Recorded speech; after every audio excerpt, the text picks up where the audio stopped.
हाँ जी, नमस्कार। एक बार फिर से मेरे सभी सोल्जर्स का वेलकम, स्वागत। आर्मी के मॉक टेस्ट चला रहे हैं अपन डेली दोस्तों, आपके लिए बहुत ही प्यारे प्यारे मॉक टेस्ट।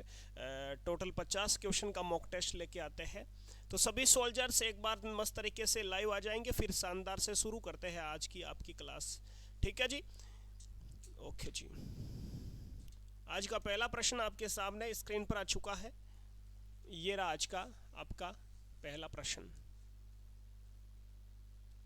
प्रश्न पूछा है मोहनजोदड़ो के बारे में दोस्तों। मोहनजोदड़ो सिंधु घाटी सभ्यता प्रश्न बनता है सीधा सा। मॉक टेस्ट नंबर कौन सा? 9 नंबर मॉक टेस्ट रहने वाला है। नहीं, 8 मॉक टेस्ट अपन ने गुरुजी कंप्लीट कर लिए हैं। ठीक है जी। तो पहले अपन जीके के प्रश्न पढ़ते हैं, उसके बाद आपके मैथ के साइंस के क्वेश्चन भी आ जाएंगे।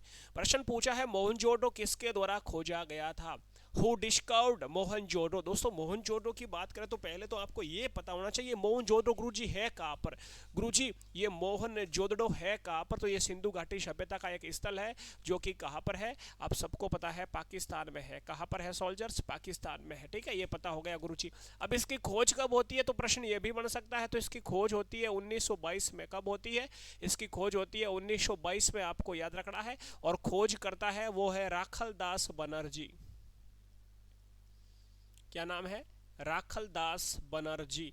और इसको शॉर्टकट में कहते हैं आर डी बनर्जी। यानी ऑप्शन जिसने ए दिया है बिल्कुल करेक्ट दिया है। वैसे दयाराम साहनी ने किसकी खोज की? इन्होंने दोस्तों हड़प्पा की खोज की। हड़प्पा की खोज किसने की? दयाराम साहनी ने। 1921 में खोजा गया हड़प्पा स्थल, आपको याद रखना है। यह भी पाकिस्तान में है। दूसरा प्रश्न पूछा है किस राज्य में संथाल जनजाति की जनसंख्या सर्वाधिक है? यानी संथाल जनजाति भाई साहब भारत के किस राज्य में सबसे ज्यादा देखी जाती है?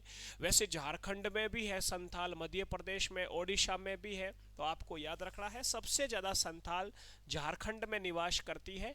वैसे संथाल जनजाति से दोस्तों मुझे एक नाम याद आ रहा है, अपनी राष्ट्रपति द्रौपदी मुर्मू। क्योंकि जो द्रौपदी मुर्मू है ना, ये संथाल जनजाति से ही बिलोंग करती है।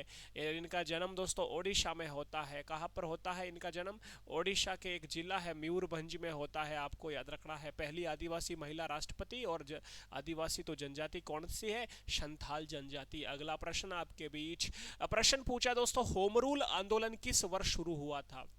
प्रश्न आ चुका है तीसरा जीके का। होम रूल आंदोलन किस वर्ष शुरू हुआ था?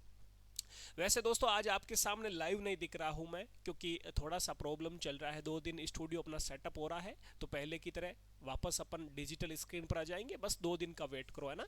तब तक अपन यहीं पढ़ते हैं। होम रूल आंदोलन दोस्तों, इनके संस्थापक की बात करें यदि कि भाई गुरुजी इसके संस्थापक कौन है, तो क्या बताओगे? इनके संस्थापक है दोस्तों, आपको याद रखना है बाल गंगाधर तिलक। बाल गंगाधर तिलक। और एक नाम आप याद रखोगे गुरुजी, और वो है आपके एनी बिशेंट।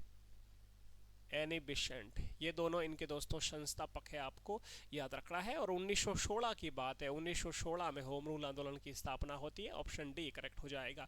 अगला प्रश्न दोस्तों, पूर्ण स्वराज्य की मांग किस कांग्रेस अधिवेशन में की गई थी? बहुत ही प्यारा प्रश्न है दोस्तों।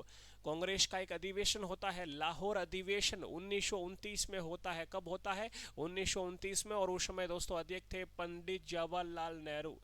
जवाहरलाल पंडित जवाहरलाल नेहरू साहब ये अध्यक्ष थे। और इस समय कांग्रेस पूर्ण स्वराज की मांग होती है। एक कांग्रेस का कानपुर अधिवेशन मुझे याद आ रहा है दोस्तों, इस समय कांग्रेस की अपने अध्यक्ष बनी सरोजनी नायडू। सरोजनी नायडू बनती है दोस्तों कानपुर अधिवेशन में। कानपुर अधिवेशन में कांग्रेस की अध्यक्ष। कानपुर अधिवेशन होता है 1925 में दोस्तों। कब होता है गुरुजी? 1925 में, आपको याद रखना है। अगला प्रश्न देखो पूछा है पृथ्वी को 2 बराबर भागों में बांटने वाली काल्पनिक रेखा क्या कहलाती है? दोस्तों बहुत ही प्यारा प्रश्न है। अर्थ पृथ्वी दोस्तों, ये पृथ्वी है, ये अर्थ है, इसको 2 भागों में बांट रही है। ऐसी कौन सी रेखा है? वो है भूमध्य रेखा दोस्तों। भूमध्य रेखा याद रखना है। और यदि आपको पूछे भारत को 2 बराबर भागों में बांटने वाली रेखा कौन सी है, तो आपको पता होगा भारत को 2 भागों में बांटती है कर्क रेखा, है ना। वो भी याद रखना है। अगला प्रश्न देखो क्या पूछा है, वर्ष का सबसे छोटा दिन कौन सा? भाई साहब आर्मी का फेवरेट प्रश्न कई बार पूछा है। तो सबसे छोटा दिन 22 दिसंबर कहलाता है ना। और सबसे बड़ा दिन 21 जून कहलाता है। सबसे बड़ा दिन 21 जून आपको याद रखना है। ठीक है जी। अगला प्रश्न देखो क्या पूछा है, सरदार सरोवर परियोजना किस नदी पर बनी हुई है? इसका सही जवाब कौन देगा? तो सरदार। इसमें ट्रिक बताई थी, सरदार जी का दिल कैसा होता है गुरुजी? नरम नरम होता है, नर्मदा नदी हो जाएगा मेरे वीरे। बहुत ही इजी प्रश्न, आपको ट्रिक से याद करवाता हूं मैं, है ना।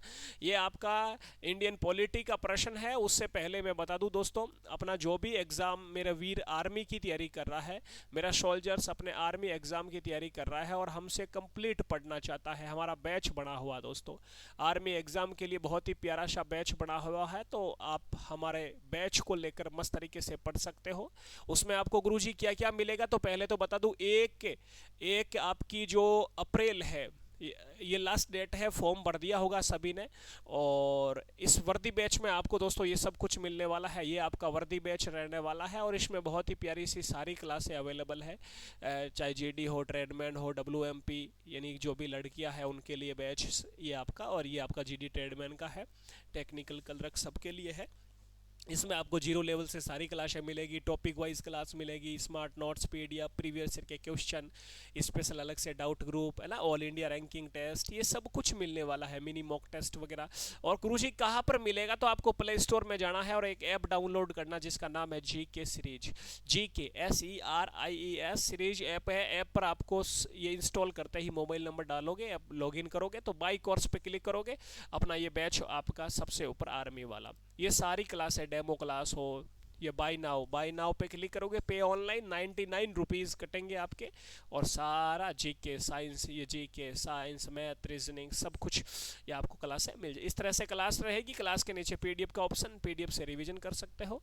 ये आपकी संविधान की, ये आपके साइंस की, मैथ की, ये सब कुछ आपको ऐसे मिल जाएगी मेरे वीरे। ओके, एप्लीकेशन में आपका कोर्स लेने के बाद या माई कोर्स में आपको क्लास है अवेलेबल होगी।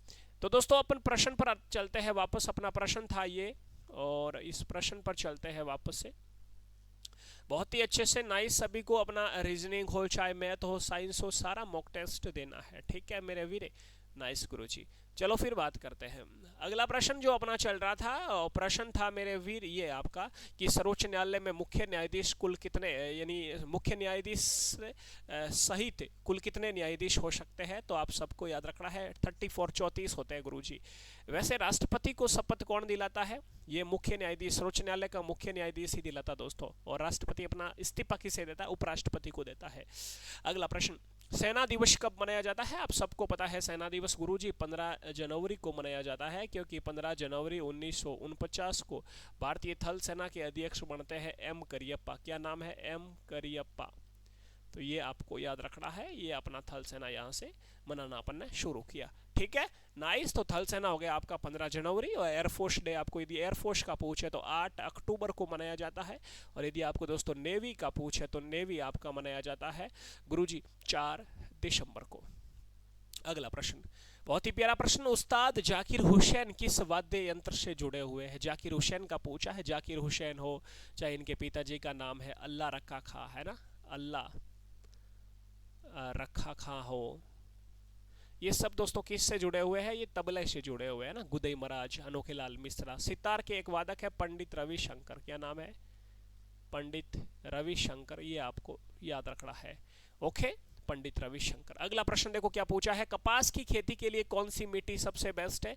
तो कपास की खेती के लिए दोस्तों हो जाएगी काली मिट्टी। क से कपास, क से काली, और काली मिट्टी को दोस्तों क्या कहा जाता है? रेगुर मिट्टी भी कहा जाता है, आपको याद रखना है मेरे वीरे। अगला प्रश्न देखो, कुमारी अपर्णा पोपट किस खेल से रिलेटेड है? अपर्णा पोपट दोस्तों ये हो जाएगी आपके बैडमिंटन की खिलाड़ी है, कुमारी अपर्णा पोपट, है ना। गुरुजी क्या हुआ, उबासी कैसे ले रहे हो? पीवी सिंधु, साइना नेहवाल। अरे यार चाय नहीं पी बाबा, आज चाय लेके आ जाओ बाबा जल्दी से, है ना। ये भाई साहब कौन है? आपके बैडमिंटन के खिलाड़ी किदाम्बी श्रीकांत, लक्ष्य सेन। ओके, चाय बिना तो भाई साहब कुछ ना मन ना लगे। लगान फिल्म किस खेल से रिलेटेड है? लगान गुरुजी क्रिकेट से रिलेटेड हो जाएगी। हॉकी में खिलाड़ी 11, क्रिकेट में खिलाड़ी 11, बेसबॉल में खिलाड़ी 9, कबड्डी में खिलाड़ी 7। अगला प्रश्न देखो, लज्जा नामक पुस्तक किसने लिखी? पुस्तक लेखक से प्रश्न बन सकता है, तो तस्लीमा नसरीन ये लज्जा पुस्तक के लेखक हो जाएगी। ओके, ये भी आपको याद रखना है। आज का लास्ट प्रश्न, नालंदा विश्वविद्यालय का संबंध किस धर्म से है? तो आपको बताना है नालंदा विश्वविद्यालय का, आपको बताना है निर्माण किसने करवाया, और आपको ये भी बताना है कि नालंदा विश्वविद्यालय है कहाँ पर। इन दोनों प्रश्नों का उत्तर कमेंट बॉक्स में देना है।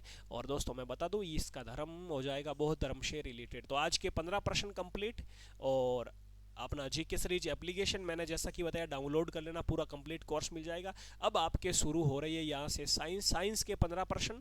इसका दोस्तों इस क्लास के साथ आज वीडियो नहीं आएगा, इसका अलग आएगा। जैसे ये जीके है तो जीके के अगला वीडियो आएगा साइंस का, ठीक है, वो आप देख लेना।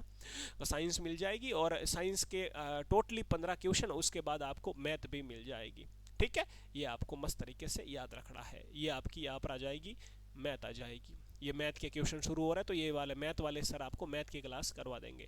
ओके, तो आज के लिए थोड़ा सा अपना अलग अलग मॉक टेस्ट आएगा मैथ का, मैथ और रीजनिंग आपके साथ में हो जाएगी, आप बेफिक्र रहिए। ओके, तो अगली क्लास जस्ट आपको मिल जाएगी साइंस की। अपना ख्याल रखें। जय हिंद, जय भारत मेरे वीरों।